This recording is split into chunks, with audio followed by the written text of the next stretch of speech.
Good day everyone. I am Violeta Andoy Aligado. I am 62 years old, residing at Purok Tres, Barangay Agungong, Buena Vista, Agusan del Norte. I am a former local farmer technician and currently I am a full-time accredited seed grower. I am happily married to Emelio Makiling Aligado and we have 4 children.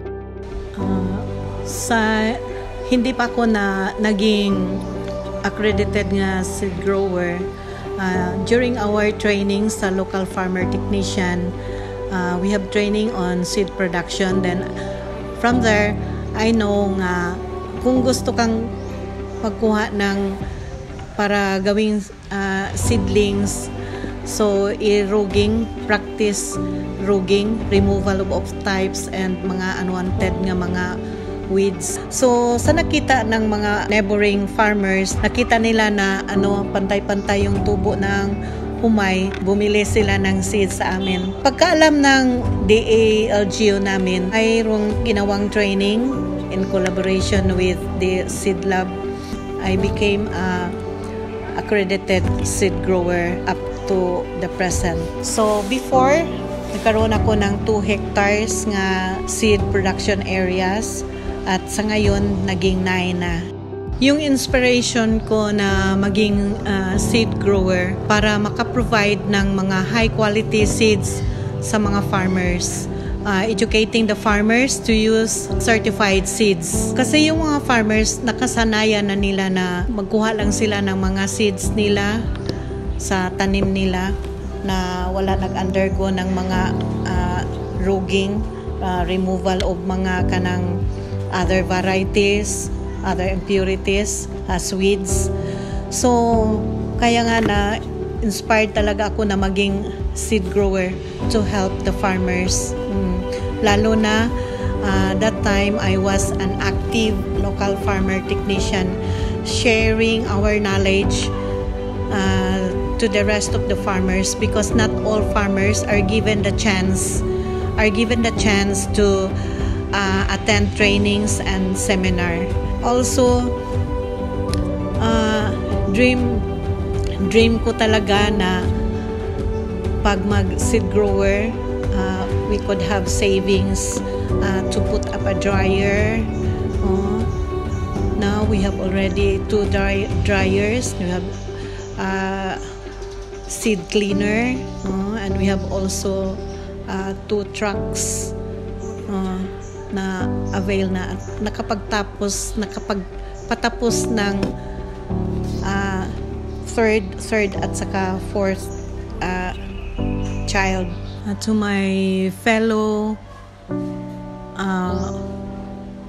women farmers, I am encouraging you to be a seed grower. Even though we are women, but we can do also as men can do. So just like me, though I am already a senior citizen, but the management is there. I have trained 3 to 4 male farmers, co-workers bali, they are working here at the farm, trained in rice farming. So, pwede rin magawa natin.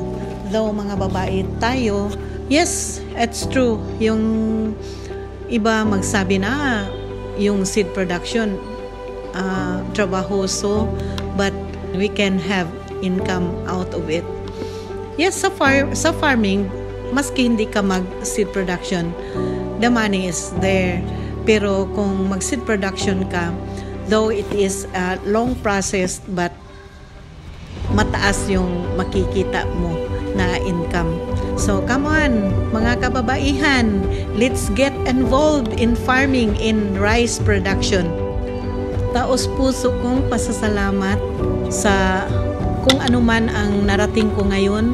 Magpasalamat ako sa DA-LGU for their unending support at saka pag-recommend nila sa akin before na naging local farmer technician ako sa aming LGU Buena Vista. At saka Provincial Agriculture Office kasi ang dami naming natanggap na tulong sa probinsya ng Agusan del Norte. At saka sa Department of Agriculture, ang daming trainings, and also to Agricultural Training Institute, and also National Irrigation Authority, then NEA. Last but not the least, sa BPI Bureau of Plant Industry with all their technical support and trainings in seed production and certification through their national seed quality control services. Maraming salamat at mabuhay.